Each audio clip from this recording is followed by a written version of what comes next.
Grandma, Yes, sir. do you know that I'm the happiest guy on earth right now? No, why?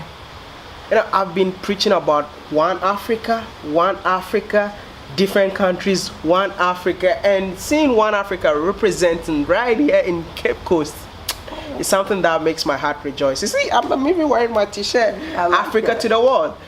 I might be taking that t-shirt from you. Grandma, I just want to know why the name One Africa in here. Well, I really can't take all the credit for One Africa. When I lived in America, I used to be a clown. My name was Peanut Butter, the African American clown.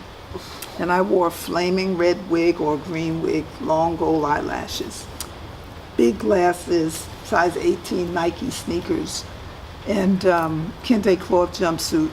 And I carried a boombox, Stevie Wonder singing Happy Birthday to You. Because I used to entertain children at birthday parties, but I did educational clowning. We talked about Africa. We talked about African people. And I never painted my face white because white-faced, conjured up Ku Klux Klan people wearing white sheets and scaring the crap out of us. And I really wasn't trying to scare the children. And so when I came to Ghana, my king man and I came, and I was invited to do a party. Now, my king man, really special person, Nana Okofu, we call him the Pied Piper of the diaper set. Wow. That's because he loved children and children love him. And, you'd have to see our grandchildren and our nieces and nephews, when he'd walk in the room, all the children would be like, oh, they're so happy to see Nana. I mean, he's the only man I know that would take 5 children on his honeymoon, which is what he did. He took 5 of our children, our daughter, our niece, our granddaughter, our son, on our honeymoon. So I call him the Pied Piper of the diaper set. So they were having this party in Cape Coast, and I got dressed and I had all these balloons, and my balloons are always either red, black, and green, or the favorite colors of the child who I'm going to the party for. So we get to the party, about 75 kids are there, and everybody is, around the clown. And so we were like in a valley, and these children seeing the balloons and the party going on, and were like, whoa, party? They ran down the hill, started climbing over the wall. Ghanaian people, they were like, get out, go. So my husband's like, no, leave them. But they're not invited to the party. He said, it's okay. Everybody can be here, He said, we don't need to fight. We're one Africa, all right? So getting the children to calm down, this thing was like, you can sit on the wall, but, you have to be cool because we're one Africa. He said, I'm one Africa. You are one Africa. Let me hear you say that. So One the kids Africa. Say one Africa. One Africa. Say it again. One Africa. Say it again. One Africa. Well, sure enough, the children started. One Africa, and they started rocking it. One Africa. So we had a real thing going there. So when the party was over, and my husband kept reinforcing to them that we are one African people. I'm your brother. That's your sister. We're one Africa. And we have to treat each other like that. Do you understand? The kids said that they understood. So we went home, but we live in Elmina, and the party was in Cape Coast. So we go back to town a week later, and we run into some children, and they go, one Africa. So my husband laughed. He said, all right, got that. Every child that we saw said one Africa. And the parents, asked, well, what is this one Africa? And the children being able to explain to the parent that I'm one Africa. You are one Africa.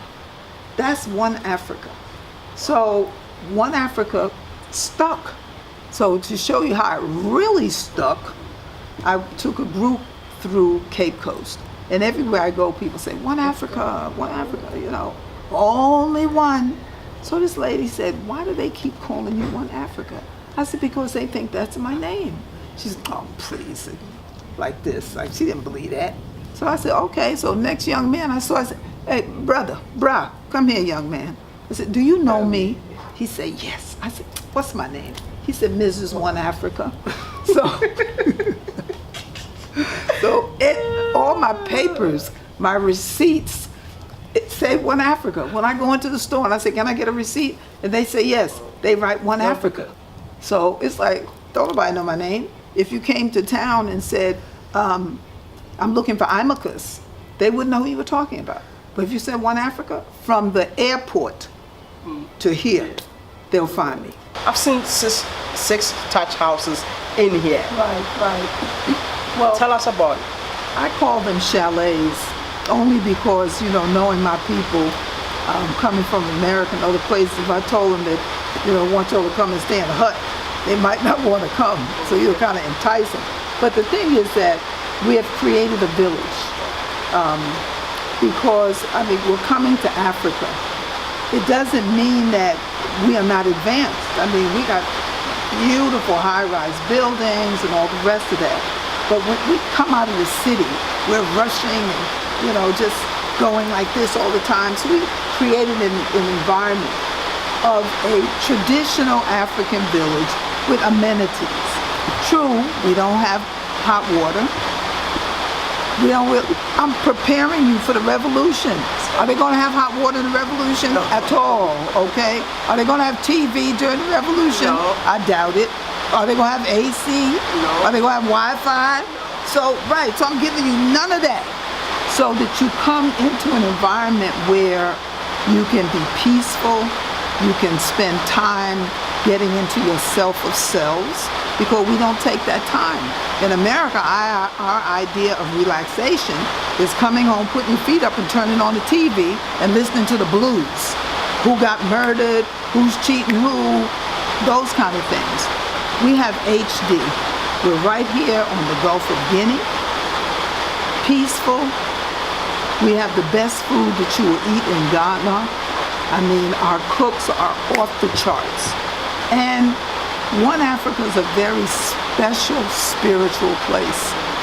We are situated between two major edifices that held our ancestors. The Elmina Castle dungeons to the west of us, the Cape Coast Castle dungeons to the east of us, and we're right in the middle. And we're at the center of the earth. 0 degrees latitude and 0 degrees longitude. What better place to be?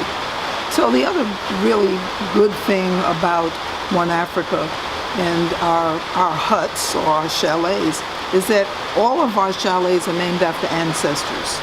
John Henry Clark, Marcus Garvey, Yah Santua, Harriet Ross Tubman, Malik El-Shabazz, Queen Mother Moore. Then we go on the other side, Isis and Osiris, Egun, Imhotep, Nzinga. So it's a special spiritual place. And we honor those ancestors. So in each one of the chalets, it's almost like a museum in there, pictures of the characters with information about them so that you know who you spent the night with, okay? That's really amazing. But you know what, where we are right now, it's a museum. Yes, it is. And also we are in One Africa. Yes. Why a museum in One Africa? Well, it just continues to tell the story of us as African people, not just from America, but from the continent. It's an opportunity for us to get to know one another. We have all kind of people that come here. People come from China, Japan, Germany, India, wherever.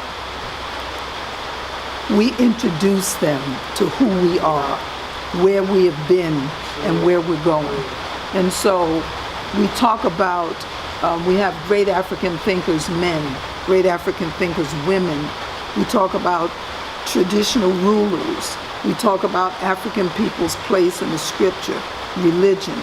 We pay tribute to Tuskegee Airmen, and we have several altars around in which we pay tribute to the ancestors. And there's a lot of stuff in here that some people have never ever seen, or they're like, oh, I didn't know that. Really?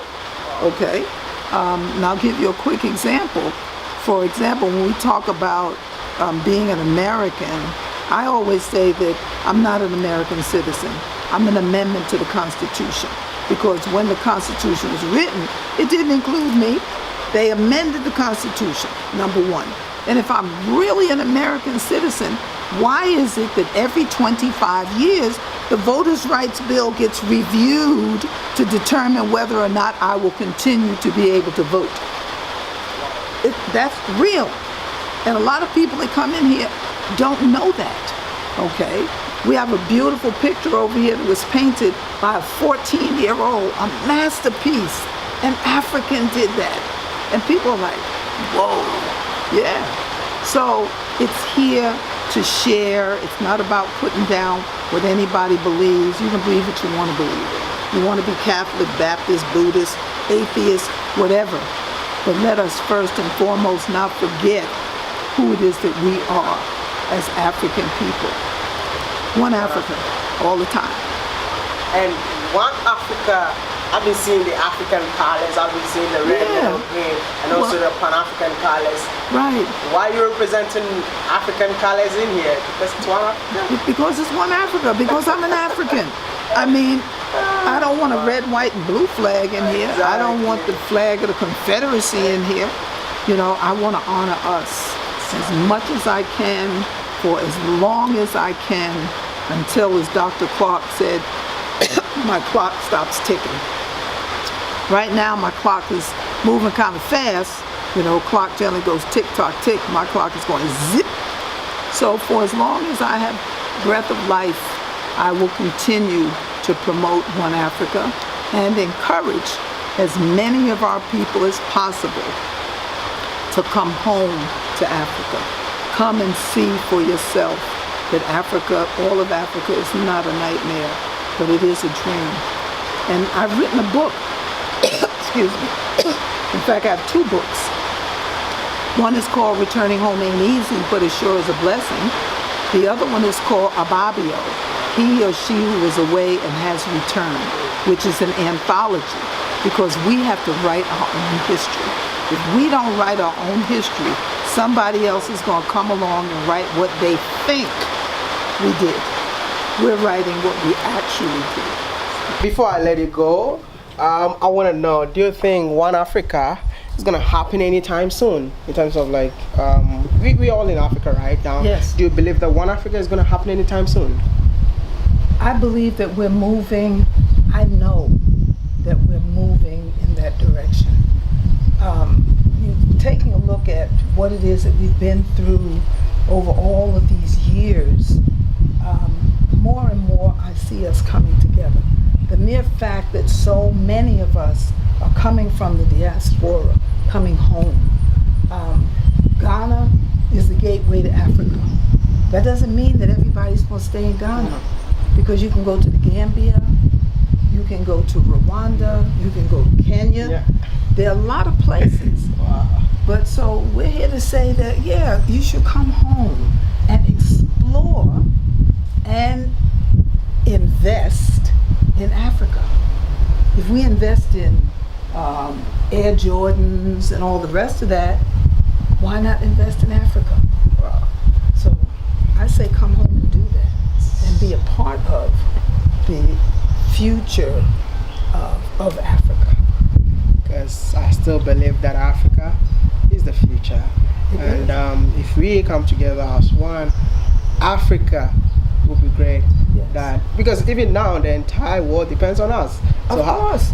So we should be dependent on ourselves. But I'll tell you, like my brother said, my brother was an elder Rastaman. We called him Bongo Shorty.